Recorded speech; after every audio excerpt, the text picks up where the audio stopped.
इस वक्त स्थिति बहुत खराब हो चुकी है। यूक्रेन की तरफ से माना जा चुका है कि बैलिस्टिक मिसाइल द्वारा रूस ने हमला किया है, यानी कि जो धमकी पुतिन ने दी थी अब उस पर वो एक्शन भी ले रहे हैं। पुतिन की दुनिया को सीधी धमकी ग्राफिक्स के जरिए आपको बता रहे हैं, दखल देने वालों को नतीजे भुगतने होंगे। साफ तौर पर खुले मंच पर यहां पर पुतिन ने कहा है कि जो भी बीच में आएगा उसे उसका अंजाम भुगतना पड़ेगा। ये मैप हम आपको दिखा रहे हैं, यूक्रेन, क्रीमिया, दोनेत्स्क, लुहांस्क, ये वो दो जगह हैं जिन्हें अलग कर दिया गया, इन्हें अलग से मान्यता दे दी गई और ये महज पुतिन के एक दस्तखत से हो गया। और इसके बाद से किस तरह से ये मामला और गहराता गया, तनावपूर्ण होता गया। पश्चिमी देशों ने खुलकर पुतिन का विरोध किया, तमाम तरह के प्रतिबंध रूस पर लगाए गए, लेकिन किसी बात का पुतिन पर कोई असर नहीं हुआ, क्योंकि सीधे तौर पर पुतिन ने कहा कि ये हमारी सॉवरेनिटी, हमारी सुरक्षा से जुड़ा मसला है और इस पर हम किसी तरीके का कोई समझौता नहीं करेंगे। रूस के पास नेटो फौजों का जमावड़ा है और इसी बात का विरोध रूस लगातार कर रहा था।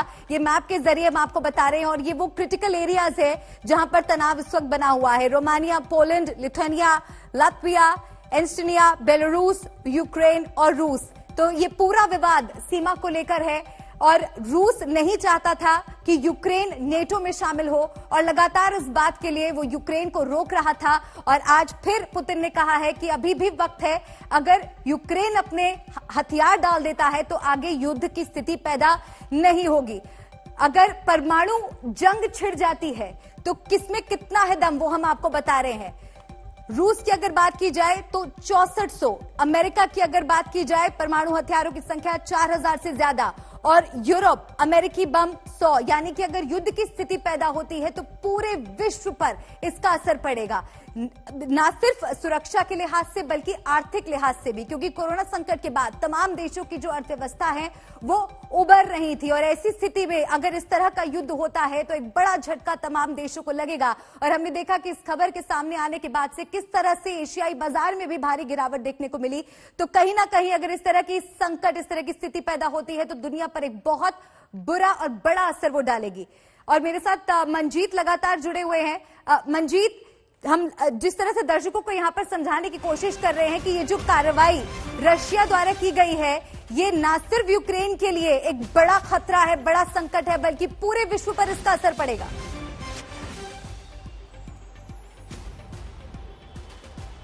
बिल्कुल, और अब लगातार ये घटनाक्रम आगे बढ़ रहा है और न सिर्फ कीव बल्कि एक और शहर को रूसी सेनाओं ने मिसाइल के जरिए हमला किया है और एक तरह से एक कोशिश है रूसी सेना की तरह, रूसी राष्ट्रपति के द्वारा एक शुरुआती मिसाइल हमले के जरिए यूक्रेन को ये धमकी देना, यूक्रेन को ये समझाना कि वो नाटो का सदस्य न बने, क्योंकि ये लड़ाई और लंबी छिड़ सकती है। फिलहाल अभी जमीनी तौर पर, यानी कि युद्ध के मोर्चे पर जब भी लड़ाई होती है, जब तक सेनाएं जमीन पर उतरकर शहरों को कब्जा न करें तब तक युद्ध उस सीमा तक नहीं पहुंचता। फिलहाल रूस ने सीधे तौर पर मिसाइल के जरिए दो बड़े शहरों को, उसकी राजधानी कीव और एक और शहर को निशाना बनाया, जिसकी पुष्टि यूक्रेन ने भी की है।